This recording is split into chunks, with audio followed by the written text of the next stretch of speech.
سلام دوستان، روزتون بخیر. ارغوان هستم با 15 سال سابقه کار در آزمایشگاه.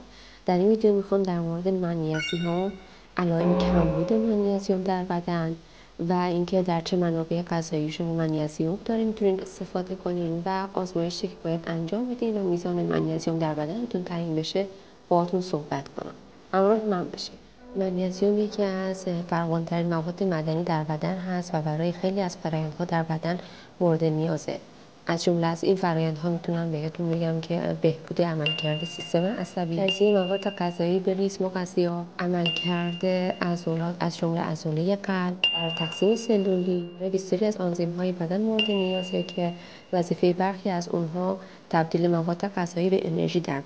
فواید منیزیم چیه در بدن انسان؟ اولین مورد استحکام استخوان‌ها. منیزیم نقش اساسی در رشد ساختار استخوان‌ها داره و کمبود این میتونه باعث کاهش تراکم استخوان‌ها بشه.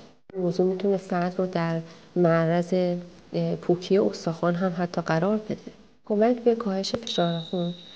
افزایش فشار خون باعث حملات قلبی و مغزی میشه و این ماده معدنی منیزیم میتونه به کاهش فشار خون کمک کنه. کمک به کنترل قند خون. منیزیم برای تبدیل مواد غذایی به انرژی نقش اساسی داره و همین دلیل در کنترل سطح قند خون دخیل. وقتی که شما کربوهیدرات استفاده میکنین مانند نان، غلات، لوزالمعده انسولین ترشح میکنه تا سلول بتونه از گلوکوز موجود در مواد غذایی استفاده کنه.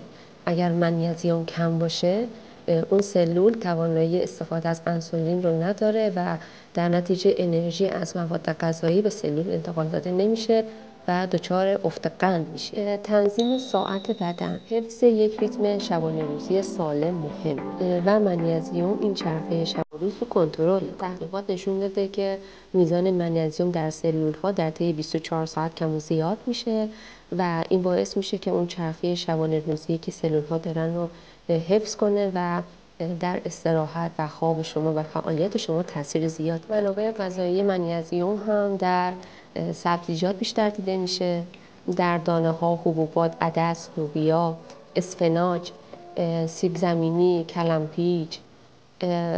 منابع غذایی زیادی منیزیم رو دارن و همین دلیل میتونین با استفاده درست از این منابع غذایی مقدار منیزیم مورد نیازتون رو به اندازه کافی دریافت کنید. با توجه به اهمیت منیزیم در بدن باید بدونیم که روزانه چقدر باید منیزیم استفاده کنیم تا دچار کمبود منیزیم نشیم.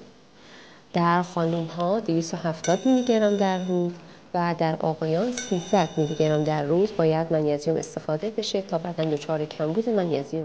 علائم کمبود منیزیم چی؟ کمبود منیزیم به ندرت اتفاق میفته. چرا؟ چون که در بسیاری از مواد غذایی که استفاده میکنیم منیزیم وجود داره، ولی با علائمی که در خودتون دیدین که در ادامه بهتون میگم در کنار بقیه آزمایش‌هایی که انجام میدین حتما منیزیم رو هم انجام بدین، مانند کاهش اشتها، بی‌حسی، خستگی، ضعف، اسهال، ریتم نادرست قلب، سوزن شدن انگشت‌ها. با دیدن این علائم منیزیم خونتون رو هم چیزی که باید انجام بدین آزمایش MG و همون منیزیم هست. نیاز به ناشتایی نداره و از سرم شما میزان سطح منیزیم در بدن شما تعیین میشه. نیاز به مصرف قرص منیزیم وجود داره. بعد از اینکه شما علائم رو در خودتون چک کردین و آزمایش انجام دادین و دیدین که با ریتم غذایی که دارین همچنان دچار کاهش منیزیم هستین، باید از مکمل‌های منیزیم استفاده کنید. بهترین زمان مصرف قرص منیزیم کی است؟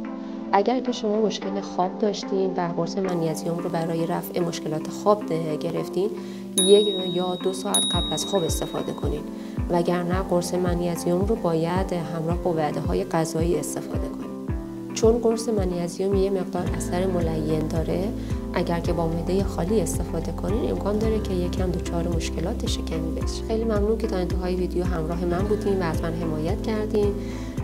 منتظر دیدن کامنت ها، پیشنهادات، نظرات و انتقادات شما هستم. خدا نگهدار.